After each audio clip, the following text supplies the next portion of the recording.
আসসালামু আলাইকুম, জুম্মা মোবারক সবাইকে। কেমন আছেন আপনারা সবাই? শুক্রবার আজকে আবার আমি নিয়ে আসলাম একটা ব্লগ। আজকে শাশুড়ি বাসায় আমরা আবার সবাই মিলে খাবো।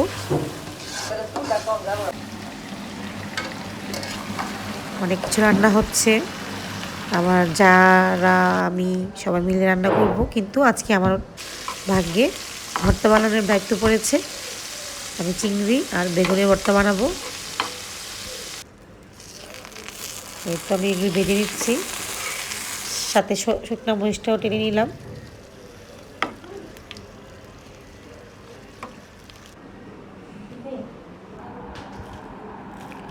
একটা কাজ যদি আমরা সবাই মিলে করি গায়ে লাগে না, একা একা করলে কিন্তু প্রচুর টাইম নষ্ট হয়, ভালোও লাগে না।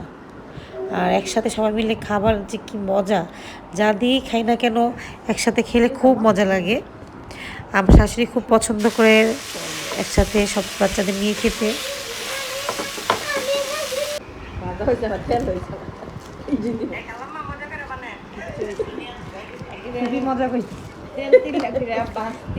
সুন্দর করে ভর্তাগুলো বানিয়ে নিচ্ছি।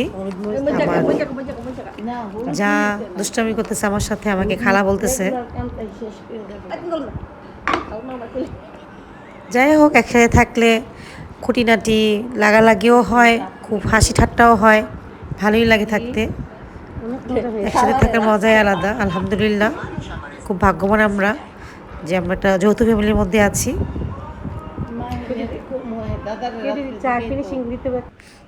সবাই এসে পড়েছে নামাজ থেকে, এসে খাবার দাবার শুরু করে দিয়েছে, খুব মজা করে খাচ্ছে। আর আমিও বসে যাবো এখন। এই যে আমিও বসে গেলাম আমার জন্য খেতে। আপনারা সবাই ভালো থাকবেন, সুস্থ থাকবেন, এই দোয়াই করি। আর please support my page, like comment করবেন। খুদা হাফেজ।